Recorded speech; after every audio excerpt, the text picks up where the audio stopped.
Hello everyone, this is your educator Mansi Gupta. Welcome to the another next video of Ready for Study. तो आज हम आपका director of education GNCT of Delhi की class 7th की social science की worksheet करने जा रहे हैं और ये आपका वर्कशीट नंबर 13 रहेगा और इसकी डेट है 3 सितंबर 2021। ठीक है बच्चे, तो यहाँ पर आपको अपना नाम लिखना है, यहाँ पर आपको अपने टीचर का नाम लिखना है जो आपको ये सब्जेक्ट पढ़ाते हैं। तो स्टार्ट करते हैं अपना वीडियो। और अगर वीडियो स्टार्ट करने से पहले मैं आपको बोलूँगी, अगर आप इस चैनल पर न्यू हैं तो चैनल को सब्सक्राइब करना ना भूलें, और अगर ऑलरेडी सब्सक्राइबर हैं तो अपने दोस्तों के साथ भी इन वीडियोस को शेयर कीजिए। ठीक है बच्चे, तो अभी हम आपकी हिस्ट्री की बुक का चैप्टर पढ़ रहे हैं। चैप्टर का नाम है द दिल्ली सल्तनत। ठीक है, द सल्तनत इन 15th एंड 16th सेंचुरी। तो 15th एंड 16th सेंचुरी में जो दिल्ली सल्तनत आई थी इंडिया में, ये जो बाहर से आए हुए लोग थे, हम इनके बारे में पढ़ रहे हैं। बाहर से आए हुए लोग मतलब ये कहाँ से आए थे?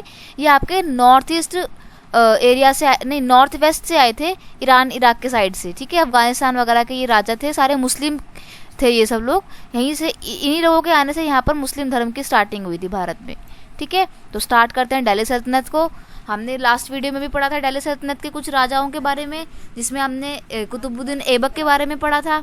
ठीक है, तो अब हम नेक्स्ट पढ़ने जा रहे हैं आगे के राजाओं के बारे में।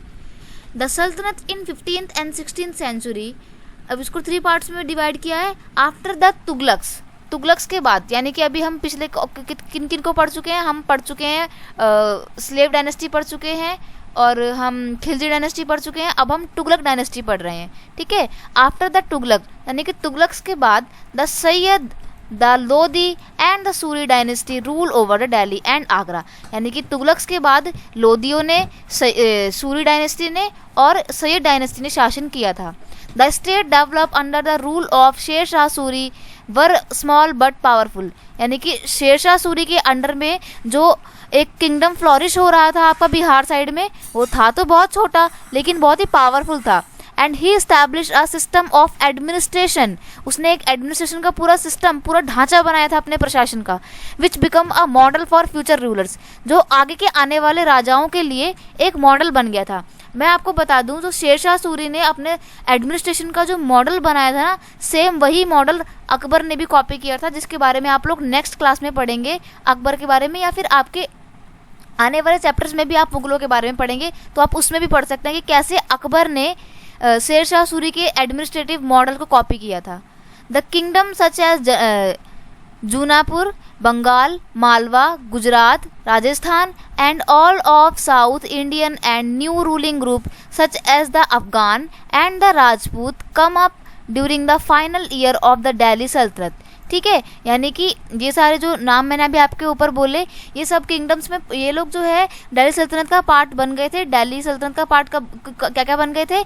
ये थे आपके जूनापुर, ठीक है, इसको जौनपुर पढ़ सकते हो आप, जूनापुर भी पढ़ते हैं, जौनपुर भी पढ़ते हैं। Jaunpur, Bengal, Malwa, Gujarat, Rajasthan and all the south India and new ruling group such as the Afghan and Rajput come up during the final year of the Delhi sultanate. यानी कि जब दिल्ली सल्तनत बिल्कुल एंडिंग पे जा रही थी, तब यहाँ पे अलग अलग तरीके के किंगडम्स जो है फ्लोरिश हो रहे थे। इनके नाम मैंने बताए हैं। ये छोटे छोटे राजाओं का जो है उदय हो रहा था इस टाइम पे। ठीक है, यानी कि अब दिल्ली सल्तनत जो है वो खत्म होने की कगार पे है, और नए छोटे छोटे राजा जो हैं वो उदय उनका हो रहा है, वो उभर के आ रहे हैं। तो अब देखो, जब याद रखना, हिस्ट्री में ऐसा जरूर होता है कि जब भी कोई पुराना राजवंश खत्म होने की कगार पे होता है, तब बहुत सारे छोटे छोटे स्टेट लेवल के जो है किंगडम जो है उभरने लग जाते हैं, फ्लोरिश होने लग जाते हैं। ठीक है, comparison between the administration of Alauddin Khilji and Mohammad Tughlaq. तो देखो, मोहम्मद बिन तुगलक और अलाउद्दीन खिलजी का जो एडमिनिस्ट्रेशन था ना, अब हम उनका कंपैरिजन करेंगे। ठीक है, मैं आपको बता दूं एक्स्ट्रा नॉलेज के लिए कि पूरे दिल्ली सल्तनत में जो सबसे ज़्यादा पढ़ा लिखा राजा था, और सबसे बड़ा पढ़ा लिखा सुल्तान था, और उसकी राइटिंग भी बहुत अच्छी थी, उसका नाम था मोहम्मद बिन तुगलक। इनको पढ़ने लिखने का बहुत शौक था। ठीक है, अलाउद्दीन खिलजी और मोहम्मद बिन तुगलक के अब हम एडमिनिस्ट्रेटिव रिफॉर्म्स का जो है कंपैरिजन करेंगे। He increase his large standing army to protect the invasion. यानी कि अलाउद्दीन खिलजी ने अपनी बहुत बड़ी आर्मी बना ली थी ताकि बाहर से होने वाले अटैक्स को और इन्वेजन्स मतलब आक्रमणों को जो है वो रोक सके। He raise a large standing army to attack on Transoxiana. अब देखो, जो मोहम्मद बिन तुगलक थे, इन्होंने आर्मी बढ़ाई अपनी, ठीक है, इन्होंने भी बहुत बड़ी आर्मी बनाई, लेकिन इन्होंने रक्षा के लिए नहीं बल्कि इन्होंने अटैक करने के लिए, मतलब जो मोहम्मद बिन तुगलक थे वो अपने किंगडम को एक्सपेंड करना चाहते थे बाहर तक, आगे तक। तो कहाँ पे, ट्रांस ऑक्सीना में वो अपने किंगडम को एक्सपेंड करना चाहते थे, इसलिए उन्होंने अपनी आर्मी को बहुत बड़ा बनाया, ठीक है। He constructed a new garrison town name Siri for his soldiers. अब देखो, इन्होंने जो है ना सैनिकों के लिए एक पूरा बंकर बनाया था। उस बंकर का नाम था, मतलब ये एक नया गैरिसन था। गैरिसन का मतलब होता है एक ऐसा स्थान, एक ऐसी जगह जहाँ पर बहुत बड़ी संख्या में आर्मी को ठहराया जाता है। आज के टाइम पे हम इसको आर्मी कैंप बोलते हैं, उस टाइम पे इसको गैरिसन कहा जाता था, ठीक है। तो इन गैरिसन के नाम क्या थे, सीरी था, ठीक है, सीरी नाम था इस गैरिसन का। बंकर का नाम था सीरी, जहाँ पर उनके सोल्जर रहते थे, किसके, अलाउद्दीन खिलजी के। He evacuated 4 oldest city of Delhi and made soldiers garrison. अब देखो, इन्होंने जो है दिल्ली के आसपास जो पूरा एरिया है उसको अपने कैप्चर में लेके सोल्जर्स के लिए गैरिसन बनाया था। तो इन्होंने भी गैरिसन बनाया था, ठीक है। सेकंड है, the soldier had to be fed, this was done through the produce collected as tax from land between the Ganga and Yamuna. यानी कि जो अलाउद्दीन खिलजी है, उन्होंने बोला कि मैं जितना भी टैक्स कलेक्ट करता हूँ गंगा यमुना के एरिया से, गंगा यमुना का तो दोआब एरिया है, वहाँ से जो भी टैक्स कलेक्ट होता है वो सारा, उस टैक्स से जो एक्स्ट्रा पैसा बचता है वो सारा कहाँ जाता था, सोल्जर्स के लिए खर्च होता था, सोल्जर्स के कपड़े के लिए, उनके लिए नए नए टूल्स वगैरह खरीदने के लिए जो है वो सारा खर्चा होता था, ठीक है। The tax collected from the area between Ganga and Yamuna, यानी कि मोहम्मद बिन तुगलक के टाइम पे भी गंगा यमुना के एरिया से टैक्स तो कलेक्ट होता था, लेकिन it was use feed the army, but to meet the need of large number of soldiers, the sultan levied additional taxes, ठीक है। इन्होंने क्या करा, इन्होंने जो है फिर अपनी आर्मी को खिलाने पिलाने के लिए टैक्सेस का यूज़ किया, ठीक है। जो टैक्स कलेक्ट करते थे वो आर्मी में जाता था, but to meet the need of large number of soldier the sultan levied additional taxes. और इनको लगता था कि इनकी जो आर्मी है उसके लिए भी और पैसे की जरूरत है, तो इन्होंने क्या करा, इन्होंने सुल्तान जो है लेविड एडिशनल टैक्सेस, लेविड का मतलब होता है टैक्स लगाना और एडिशनल का मतलब होता है अतिरिक्त, अन्य कर। तो यानी कि इन्होंने अपने टाइम पे टैक्सेस को और बढ़ा दिया था। इसीलिए जो मोहम्मद बिन तुगलक का शासन है ना वो बड़ा फेलियर साबित हुआ था, क्योंकि इनके टाइम पे ना लोग बहुत दुखी रहने लग गए थे। क्यों? क्योंकि लोगों को लगता था ये बिल्कुल पागल सन की राजा है, ठीक है, क्योंकि बहुत उल्टे सीधे डिसीजन लेते थे। टैक्स बढ़ा दिया, इन्होंने राजधानी भी चेंज कर दी थी, पहले दिल्ली से कहीं और ले गए थे, तुगलकाबाद ले गए थे, ठीक है, फिर दोबारा तुगलकाबाद से दिल्ली आए थे। तो इनके टाइम पे लोग बहुत दुखी रहते थे, इसलिए इनको पागल राजा भी कहा जाता था, ठीक है। He paid his soldier salary in cash rather than इक्ताज।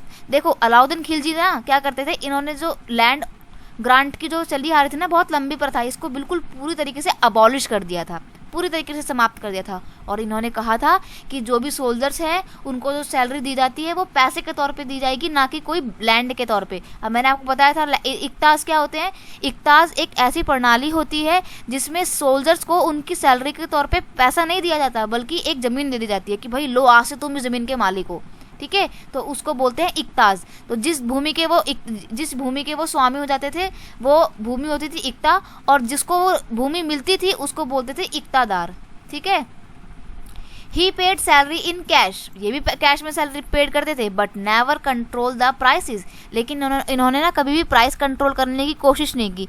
Alauddin Khilji का ये बहुत बड़ा और एक बहुत अच्छा रिफॉर्म था कि उन्होंने हर चीज़ों को ना एक प्राइस डिसाइड कर दिया था कि भाई अगर माचिस की डिब्बी 2 रुपये की है, यानी कि उस टाइम पे तो रुपीज़ खैर चलता नहीं था, मैं आपको एग्जांपल के तौर पे बता रही हूँ कि अगर उस टाइम पे माचिस की डिब्बी 2 रुपये की है तो वो 2 रुपये की ही बिकेगी, कोई उसको 3 रुपये की नहीं बेच सकता। और अगर किसी ने 3 रुपये की बेची और राजा को पता लग गया तो अलाउद्दीन खिलजी जो है उसको बहुत दंड देते थे। लेकिन मोहम्मद बिन तुगलक ने ऐसा कुछ भी नहीं किया। इन्होंने सैलरी तो कैश में दी, लेकिन कभी भी किसी चीज़ के प्राइस को जो है उन्होंने कंट्रोल नहीं किया और ना ही किसी चीज़ के प्राइस को फिक्स किया, जैसा कि अलाउद्दीन खिलजी ने किया था, ठीक है। नेक्स्ट है his administrative measure like military reform, revenue reform were quite successful. इनके जो रिफॉर्म्स थे वो क्या थे, सक्सेसफुल थे, और मैंने यहाँ पे बताया ये तो बहुत ज़्यादा फेलियर थे इनके reform. His administrative measure were failure, his campaign into Kashmir was a disaster. घातक सिद्ध हुआ था कश्मीर में उनका जो वो था campaign, he then gave up his plan to invade. फिर इन्होंने सोचा कि अब हम जब फेल ही हो गए तो हम इन्वेजन नहीं करेंगे, मतलब अटैक नहीं करेंगे ट्रांसऑक्सीना में। And disband his large army, और उन्होंने अपनी जो बड़ी सी आर्मी थी उसको क्या करा, बर्खास्त कर दिया, उसको तितर बितर कर दिया, मतलब खत्म कर दिया आर्मी को। ठीक है, अब ये थोड़ी सी एक्टिविटी दे दी आपको। Imagine you were a consultant of the Mohammad Tughlaq, what advice would you give to meet the growing tax requirement. अब देखो यहाँ पे तुम्हारे को एक्टिविटी दे दी है कि भाई अगर तुम मोहम्मद बिन तुगलक के सलाहकार होते, कंसल्टेंट होते, तो तुम उनको क्या क्या एडवाइस देते। तो भाई तुम बता देना तुम क्या क्या एडवाइस देते। मैं तो उन्हें यही एडवाइस देती कि भैया जनता का ध्यान रखो, टैक्सेस ना बढ़ाओ, उनको खुश रखो, तुम खुश रहोगे। ठीक है, किसी भी राजा की जो सफलता होती है किस पर निर्भर करती है, उसकी जनता पर निर्भर करती है। ठीक है, ना कि उसके ऐशो आराम पे। नेक्स्ट क्वेश्चन है आपके वर्कशीट का, what were the difference between the administrative system of Alauddin Khilji and Mohammad bin Tughlaq. ये है आपका क्वेश्चन नंबर 1। नेक्स्ट क्वेश्चन है, write the name of the sultan of the following dynasty. तो आपको स्लेव डायनेस्टी के जितने भी किंग्स हैं, सुल्तान है, वो उनके नाम लिखने हैं। तुगलक डायनेस्टी के जितने भी उनके नाम लिखने हैं। लोडी डायनेस्टी के जितने हैं उनके नाम लिखने हैं। डायरेक्ट आंसर मैंने भी अपलोड कर दिए हैं, ये देखिए ये। ठीक है, तो क्वेश्चन नंबर 1 का आंसर तो जो आपकी मैंने अभी पढ़ाया ना आपको डिफरेंसेस दोनों के एडमिनिस्ट्रेशन में, वही बताना है, वही क्वेश्चन का आंसर रहेगा आपका। ठीक है, बड़ा है आंसर थोड़ा सा, लेकिन अब आपको आदत डालनी पड़ेगी बड़े बड़े आंसर लिखने की। What was the difference between the administrative system of Alauddin Khilji and Mohammad bin Tughlaq. तो दोबारा एक्सप्लेन करने की जरूरत नहीं है, आप यहाँ से कोई सी भी 2, 3 या 4 लिख सकते हो। बाकी अब बड़ी क्लास में आ रहे हो तो बड़ा बड़ा लिखने का, बड़े आंसर लिखने का आदत डालो अब आप लोग। ठीक है, नेक्स्ट है, write the name of the sultan of the following dynasty. तो ये सारी डायनेस्टी जो भी थी, स्लेव डायनेस्टी के इतने राजा थे उनके नाम है, तुगलक डायनेस्टी के इतने राजा थे उनके नाम है, और लोडी डायनेस्टी के सिर्फ 3 ही राजा थे, क्योंकि इब्राहिम लोदी को हराकर किसने हराया था, इब्राहिम लोदी को बाबर ने हरा दिया था, और वहाँ से फिर मुगल सल्तनत की मुगल साम्राज्य की स्थापना हो गई थी। ठीक है, मुगल डायनेस्टी आ गई थी उसके बाद। ठीक है, तो बस इतना ही था। आई होप आपको आपके सारे क्वेश्चन के आंसर मिल गए होंगे वीडियो में। और अगर कोई डाउट है तो आप पूछ सकते हैं कमेंट सेक्शन में। ये आपका पूरा आंसर कॉपी कर लीजिएगा यहाँ से, या फिर कॉपी करना पड़ेगा, और क्या इसको अपने पास से भी क्या ही बना के लिखोगे, है ना। तो कॉपी कर लेना। मिलते हैं नेक्स्ट वीडियो में। अगर वीडियो अच्छा लगता है तो अपने दोस्तों के साथ इसको शेयर कीजिए, कमेंट करिए, लाइक कीजिए वीडियो को, चैनल को सब्सक्राइब करना बिल्कुल मत भूलना, और बेल आइकन को जरूर प्रेस कर लेना। ठीक है, सब लोग तब तक के लिए bye bye, thank you so much.